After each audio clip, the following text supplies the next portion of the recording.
Des scientifiques viennent de découvrir une planète qui ne devrait pas exister. Cette géante a d'une manière ou d'une autre survécu à côté d'une étoile explosée, l'un des objets les plus extrêmes de l'univers. Et plus les astronomes creusent, plus cela devient étrange. L'objet orbite autour d'un pulsar. C'est le noyau effondré laissé après qu'une étoile massive ait explosé en supernova. Un pulsar concentre à peu près la masse de notre Soleil, soit 333 000 fois la masse de la Terre, dans un objet d'environ seulement 20 km de large. Il tourne des centaines de fois par seconde tout en projetant de puissants faisceaux de radiation dans l'espace. Tout ce qui se trouve à proximité devrait passer un sale quart d'heure, mais d'une manière ou d'une autre, une planète est toujours là, et pas des moindres. Cette géante a la masse de Jupiter, mais rien d'autre ne semble normal. La planète orbite autour de son pulsar à seulement 1 million de miles. À titre de comparaison, la Terre reste à 93 millions de miles du Soleil. Parce que l'orbite est si serrée, une année complète sur ce monde ne dure que 7,8 heures.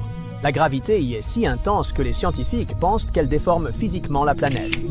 Au lieu d'être une sphère, ce monde pourrait être étiré en une forme de citron géant à cause des forces de marée du pulsar. Puis, le télescope spatial James Webb a examiné son atmosphère et les choses sont devenues vraiment étranges. Au lieu de molécules courantes comme la vapeur d'eau, le méthane ou le dioxyde de carbone, les astronomes ont trouvé des molécules de carbone inhabituelles appelées C2 et C3. Nous avons presque jamais observé de tels composés dans les atmosphères d'exoplanètes auparavant. La planète pourrait être enveloppée de nuages épais et riches en suie composés de carbone. Et bien en dessous de ces nuages, la pression pourrait être si extrême que le carbone se cristallise en diamant. Mais la principale question n'est même pas à quoi ressemble la planète. C'est comment elle peut exister tout court. Les planètes normales se forment autour d'étoiles jeunes, à l'intérieur d'immenses disques de gaz et de poussière. Les pulsars sont tout le contraire des étoiles jeunes. Ils explosent, inondent l'espace de radiation et déchaînent des vents de particules assez puissants pour détruire les objets proches. Donc, une planète aussi proche ne devrait pas exister là. Une explication possible implique une classe rare de systèmes appelés veuves noires. Dans ces systèmes, le pulsar érode lentement son compagnon avec des radiations et des particules à haute énergie. Au fil de millions d'années, l'objet le plus petit perd de plus en plus de matière, comme s'il était dévoré vivant. PSRJ 2322-2650b pourrait être le survivant de ce processus. Mais il y a un problème. La chimie ne colle toujours pas. Les chercheurs pensent que des cristaux de carbone pourraient se former profondément à l'intérieur de l'objet et remonter lentement vers l'atmosphère à mesure que l'intérieur refroidit. Mais si cette explication est correcte, les scientifiques devraient aussi observer d'autres éléments, en particulier l'oxygène et l'azote. Nous ne savons même pas ce qu'est réellement cet objet. Une partie de lui se comporte comme une planète. Une autre partie ressemble au reste d'une grande étoile et une dernière partie n'entre dans aucune catégorie connue. Donc, pour l'instant, une chose est claire. PSRJ 2322-2650b ne correspond à aucune règle et personne ne sait quoi en faire. Elle ne devrait pas exister. Personne ne s'attendait à les découvrir. Les scientifiques ne parviennent pas à expliquer leur formation. Et pourtant, ça n'a pas empêché le télescope spatial James Webb de les identifier.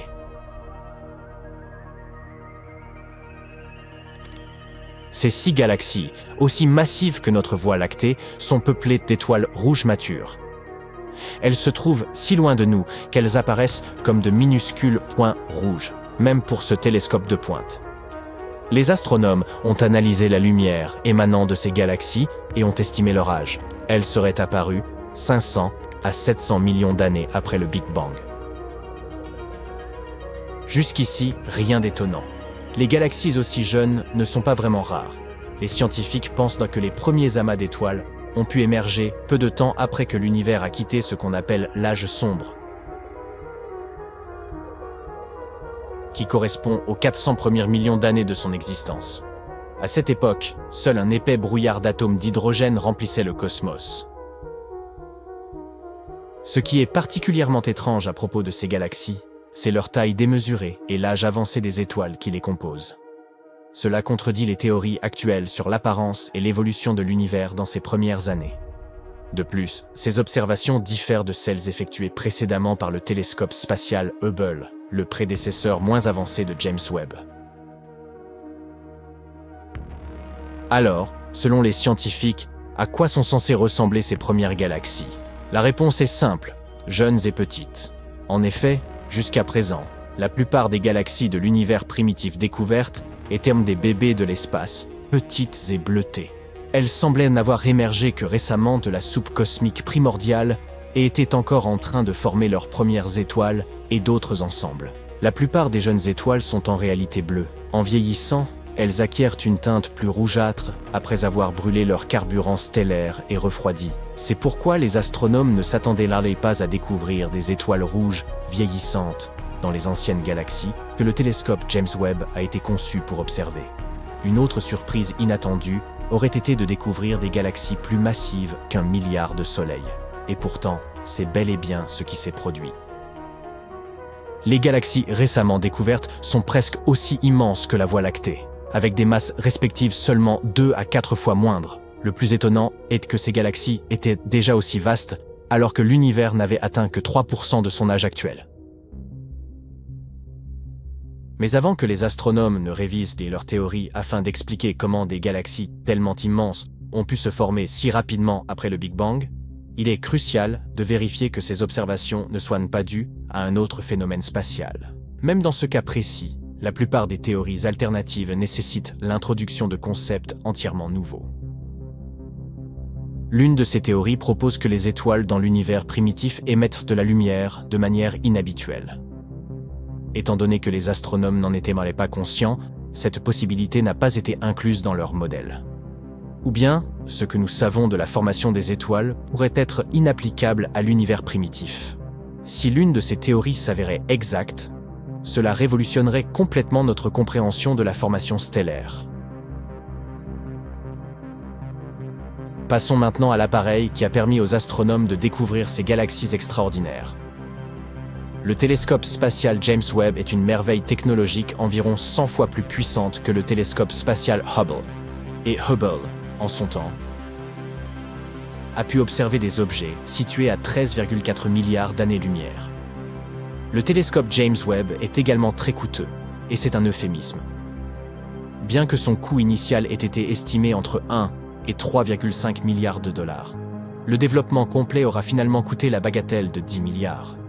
En comparaison, la construction et le lancement du télescope Hubble avaient coûté 4,7 milliards de dollars à la NASA, avec 1,1 milliard supplémentaire requis pour le réparer en orbite. Bien que le télescope spatial James Webb ait la hauteur d'un bâtiment de 3 étages et la taille d'un court de tennis, ses miroirs sont les plus légers parmi tous ceux des grands télescopes jamais construits. Lors de leur conception, leur poids a été réduit de 92%.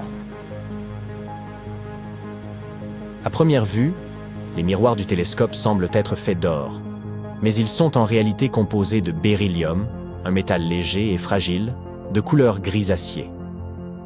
Bien qu'un revêtement en or soit appliqué à chaque miroir, ils ne peuvent pas en être entièrement fabriqués, car ce matériau précieux se dilate et se contracte avec les variations de température.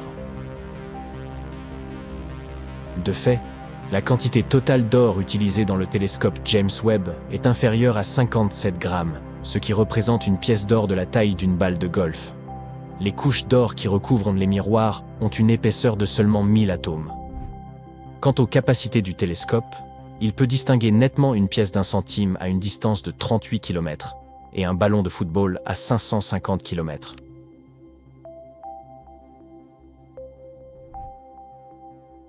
Le côté télescope de James Webb maintient une température n'excédant pas les 223 degrés Celsius, autrement dit suffisamment froide pour liquéfier l'azote.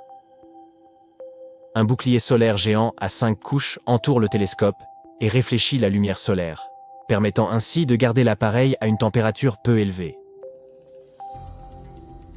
On pense que James Webb pourra détecter de l'eau sur des exoplanètes éloignées. Depuis longtemps, les astronomes découvrent de nouvelles planètes orbitant autour de leurs propres étoiles, en observant les légères variations de luminosité qui se produisent lorsque les planètes passent devant leur astre.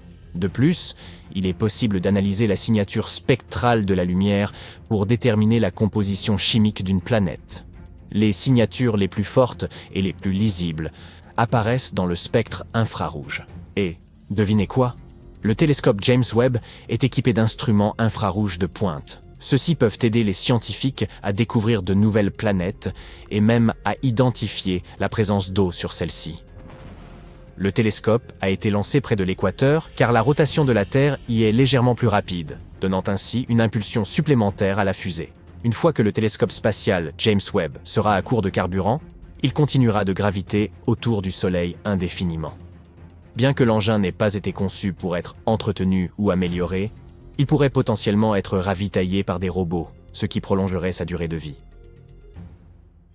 Au départ, les astronomes Siteornfum étaient convaincus qu'il faudrait du temps à James Webb pour découvrir quoi que ce soit d'excitant. Ils pensaient que les premières galaxies observées seraient si sombres et si petites que le télescope ne découvrirait que quelques rares candidates éloignées. Cependant, les résultats ont surpassé toutes leurs attentes. Dès la diffusion des premières images, les scientifiques ont commencé à découvrir d'innombrables galaxies, vastes, brillantes et remarquablement anciennes. La compétition entre groupes de recherche pour repérer de nouveaux amas battant tous les records perdure encore aujourd'hui. Un astronome a même affirmé que la communauté scientifique était en effervescence, car personne n'avait vraiment anticipé de résultats aussi spectaculaires. L'un des principaux objectifs du télescope Webb est d'observer la lumière des toutes premières étoiles et galaxies de l'univers.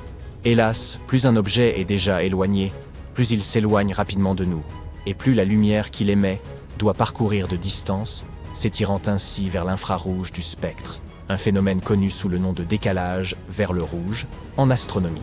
Pourtant, grâce à ces instruments infrarouges de pointe, James Webb peut nous révéler des mondes jusqu'alors invisibles.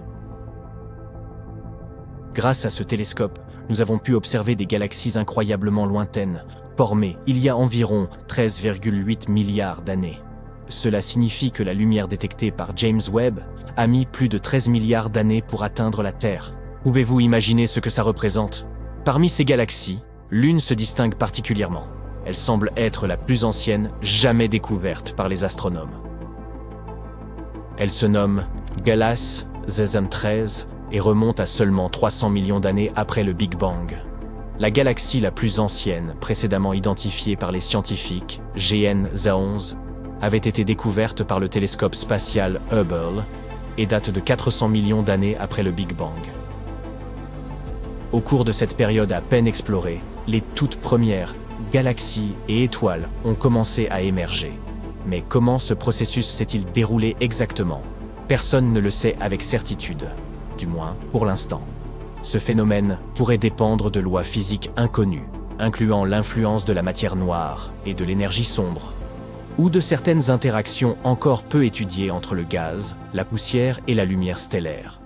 Le fait est que, grâce au télescope Webb, les scientifiques peuvent désormais tester leurs théories sur les événements survenus après la naissance de l'univers.